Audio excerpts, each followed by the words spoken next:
അപ്പൊ എല്ലാ പ്രേക്ഷകർക്കും ഒരിക്കൽ കൂടി കിസാൻ കൃഷി ദീപത്തിലേക്ക് സ്വാഗതം. അപ്പൊ ഇന്ന് നമ്മൾ വീണ്ടും എത്തിയിരിക്കുന്നത് നമ്മുടെ വരിഞ്ചേട്ടന്റെ മത്സ്യകൃഷിയുമായിട്ട് ബന്ധപ്പെട്ടാണ്. നമ്മുടെ കുലശേഖരം പഞ്ചായത്തിന്റെ ഫ്രണ്ടിൽ അദ്ദേഹം പുതിയൊരു മത്സ്യകൃഷി ആരംഭിച്ചിട്ടുണ്ടെന്നാണ് അറിയുന്നത്. അപ്പൊ അതുമായിട്ട് ബന്ധപ്പെട്ട് നമുക്ക് ആ വീഡിയോയിലേക്ക് എല്ലാവർക്കും സ്വാഗതം. അപ്പൊ ചേട്ടാ, എത്ര ഇനം മീൻ കൃഷികളാണ്, എത്ര ഇനം മീനുകളാണ് ഇതിനകത്ത്? ഇപ്പൊ 3 ഇനം മീനുകളെ ഉള്ളു ഇതില്. ഏതൊക്കെ ഇനം പേരൊക്കെ ഒന്ന് പറയാമോ? എല്ലാവരും പ്രേക്ഷകരൊന്ന് പരിചയപ്പെടുത്തുന്നത്.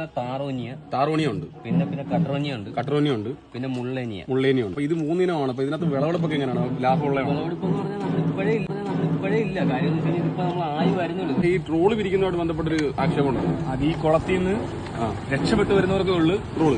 അതായത് ഇവിടുന്ന് ഈ കുളത്തിൽ നിന്ന് രക്ഷപ്പെട്ട് അപ്പുറത്ത് വരുന്നവർക്ക് ബാക്കിയുള്ളവർക്ക് ഇല്ല. എന്തായാലും നല്ലൊരു കാര്യമാണ്. ഇതുപോലുള്ള ഒരുപാട് പ്രദേശങ്ങളിൽ ഇതിനൊക്കെ കുളങ്ങൾ കുത്തി കർഷകർക്ക് കൊടുക്കണം. ഇതുപോലെ ഇതിന്റെ കൂടുതൽ തന്നെ വാഴകൃഷിയുണ്ട്. നോക്കാം. എന്തായാലും വാഴകൃഷി, മീൻ കൃഷി എല്ലാം പ്രോത്സാഹിപ്പിക്കണമെന്നാണ് എനിക്ക് ഒരിക്കൽ കൂടി പറയാനുള്ളത്. അപ്പൊ എല്ലാവർക്കും കാണാം. ഇതിനകത്ത് രാഷ്ട്രീയമില്ല, മതമില്ല, ജാതിയില്ല, ഒന്നുമില്ല.